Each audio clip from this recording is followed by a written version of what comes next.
chapter 28. Now David assembled all the leaders of Israel in Jerusalem, the leaders of the tribes, the officers of the divisions of those ministering to the king, the captains of thousands and the captains of hundreds, the stewards over all the property and livestock of the king, and his sons with the eunuchs and the fighting men and all the brave warriors. So King David rose to his feet and said, "Hear me, my brothers and my people. I had it in my heart to build a house of rest for the ark of the covenant of the Lord, a footstool for the feet of our God. So I prepared to build it. But God said to me, You shall not build a house for my name, because you are a man of war and have spilled much blood. Still, the Lord God of Israel chose me from all my father's house to be king over Israel forever. For he chose Judah as leader, and in the house of Judah, the house of my father, and among the sons of my father, he took pleasure in me to make me king over all Israel. Of all my sons, for the Lord has given me many sons, he has chosen my son Solomon to sit on the throne of the kingdom of the Lord over Israel. For he said to me, Solomon your son is the one who shall build my house and my courts, for I have chosen him to be my son, and I will be his father. I will establish his kingdom forever, if he is fully committed to keep my commandments and my judgments as it is this day. Now therefore, in the sight of all Israel, the assembly of the Lord, and in the hearing of our God, observe and seek out all the commandments of the Lord your God, that you may possess this good land and leave it for an inheritance for your children after you forever. As for you, Solomon, my son, know the God of your fathers, and serve him with a whole heart and with a willing spirit. For the Lord searches every heart and understands the intent of every thought.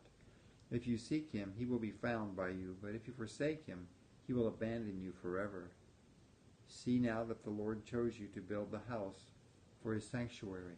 Be strong and do it."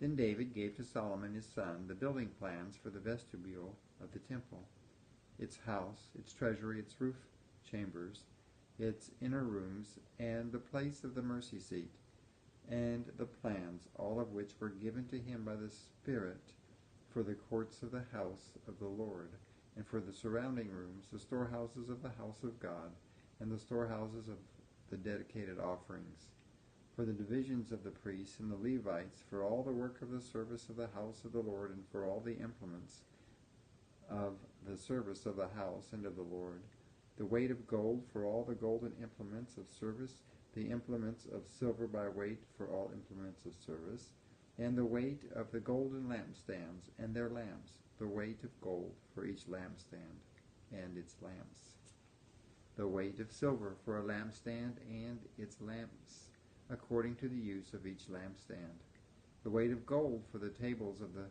showbread, table by table, and silver for the tables of silver, and the pure gold forks, the basins, and the pitchers, for the golden bowls, with the weight for each bowl, the weight of silver for each silver dish, and for the altar of incense, refined gold by weight. Also his plan for the golden chariot of the cherubim that spread their wings and covered the ark of the covenant of the Lord.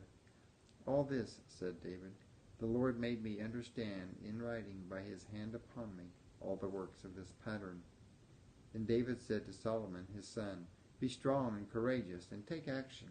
Do not be afraid nor be dismayed, for the Lord my God is with you. He will not leave you nor forsake you until you have finished all the work of the service of the house of the Lord.